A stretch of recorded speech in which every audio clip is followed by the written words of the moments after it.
Perkenalkan, nama saya Oktavianes, NPM 21401113.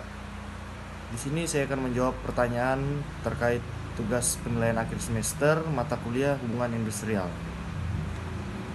Baik, langsung saja ke pertanyaan pertama, yaitu jelaskan pengertian dan ruang lingkup hubungan industrial. Hubungan industrial atau industrial relationship adalah sistem hubungan yang terbentuk antara para pelaku dalam proses produksi barang dan atau jasa yang terdiri dari unsur pengusaha, pekerja atau buruh, dan pemerintah yang didasarkan pada nilai-nilai Pancasila dan Undang-Undang Dasar Negara Republik Indonesia tahun 1945. Ruang lingkup hubungan industrial itu meliputi yang pertama hubungan kerja. Hubungan kerja adalah hubungan antara pekerja atau buruh dengan pengusaha atau majikan. Yang kedua, hubungan antara pekerja atau buruh dengan pekerja atau buruh. Hubungan ini mencakup hubungan antara pekerja dalam suatu organisasi atau perusahaan, baik yang tergabung dalam serikat pekerja maupun tidak. Yang ketiga, ada hubungan antara pengusaha atau majikan dengan pengusaha atau majikan. Hubungan ini melibatkan antara pengusaha atau majikan dalam suatu industri atau lintas industri, baik yang tergabung dalam asosiasi pengusaha maupun tidak. Pertanyaan kedua yaitu sebutkan isi dari perjanjian kerja. Yang pertama ada identitas para pihak, yaitu berisi nama, alamat, dan identitas pekerja atau buruh. Atau nama, alamat, dan identitas pengusaha atau majikan. Yang kedua, jenis pekerjaan, uraian tugas, tanggung jawab, dan lingkup pekerjaan yang harus dilakukan pekerja atau buruh. Dan yang ketiga ada upah dan tunjangan, yaitu besaran upah atau gaji yang akan diterima pekerja atau buruh. Dan ada juga tunjangan-tunjangan lain yang diberikan seperti tunjangan kesehatan, transportasi, dan lain-lain. Yang keempat ada waktu kerja, yaitu berisi jam kerja, hari kerja, shift kerja, dan ketentuan lembur dan upah lembur. Dan yang kelima ada hak cuti, yaitu jenis dan jumlah cuti yang diberikan seperti cuti tahunan, cuti melahirkan, dan lain-lain. Baik, pertanyaan yang ketiga yaitu apa itu lembaga kerja sama bipartit dan tripartit.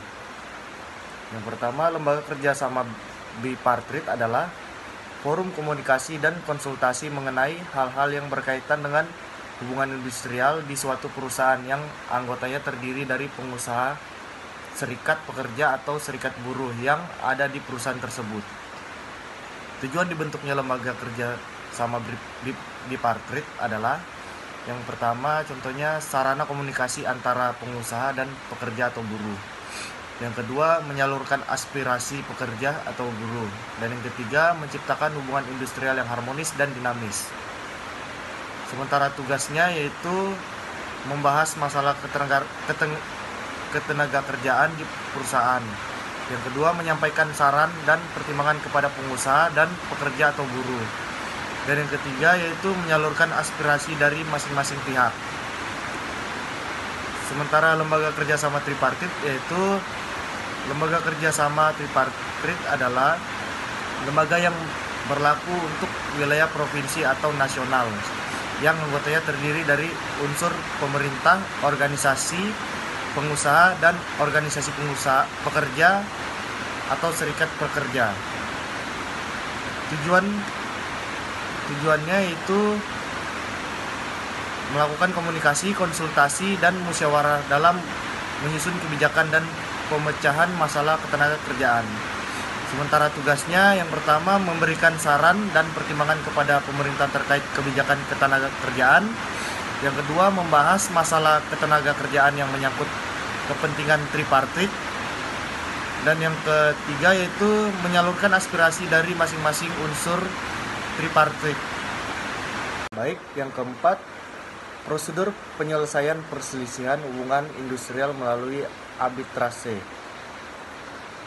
Yang pertama yaitu pengajuan permohonan arbitrase. yaitu salah satu pihak atau pengusaha atau pekerja atau serikat pekerja mengajukan permohonan arbitrase secara tertulis kepada pengadilan hubungan industrial setempat. Dan yang kedua, pemeriksaan kelengkapan administrasi. Pengadilan akan memeriksa kelengkapan persyaratan administrasi dari permohonan arbitrase yang diajukan. Dan yang ketiga yaitu penawaran pihak arbiter. Jika syarat administrasi terpenuhi, pengadilan akan menawarkan kepada para pihak untuk memilih arbiter atau penengah yang akan menyelesaikan perselisihan. Bila tidak ada kesepakatan, pengadilan yang akan ditunjuk arbiter. Terus yang keempat yaitu membentuk majelis arbiter. Dibentuk majelis arbiter yang terdiri dari arbiter dan para pihak berselisih atas kuasa hukumnya. Dan yang kelima yaitu sidang arbiter. Majelis arbiter akan mengadakan sidang dengan menghadirkan para pekerja untuk mendengarkan keterangan, bukti-bukti, dan memanggil saksi bila diperlukan. Dan yang keenam, putusan arbiter. Dalam waktu 30 hari setelah sidang berakhir, majelis arbiter wajib mengambil putusan yang sifatnya final dan mengikat atau bidding. Yang terakhir, nomor 5 yaitu jelaskan pengertian PHK dan 2 kategori PHK. PHK atau pemutusan hubungan kerja adalah pengakhiran hubungan kerja antara pekerja atau buruh dengan pengusaha atau majikan sebelum masa kontrak atau perjanjian kerja berakhir. Dalam PHK terdapat 2 kategori PHK, yaitu yang pertama pemutusan hubungan kerja oleh pengusaha atau PHK sepihak. PHK sepihak adalah pemutusan hubungan kerja yang dilakukan oleh pihak pengusaha atau majikan terhadap pekerja atau buruhnya. Hal ini biasanya terjadi karena alasan-alasan tertentu seperti perusahaan melakukan efisiensi atau pekerja melanggar peraturan atau alasan lain yang diatur dalam perundang-undangan. Yang kedua yaitu pemutusan hubungan kerja oleh pekerja atau pengunduran diri. Pengunduran diri adalah tindakan pemutusan hubungan kerja yang dilakukan oleh pekerja atau buruh kepada pengusaha atau majikan atas kehendak sendiri. Baik, untuk pesan dan kesan saya, yang pertama-tama izinkan saya, Pak Dodi, untuk menyampaikan terima kasih atas ilmu, bimbingan, dan arahan yang telah Bapak berikan kepada kami selama mata kuliah hubungan industrial ini. Untuk kesan saya yaitu Bapak mampu menyampaikan materi dengan sangat baik, jelas, dan mudah dipahami. Metode pembelajaran yang digunakan juga sangat interaktif dan menarik.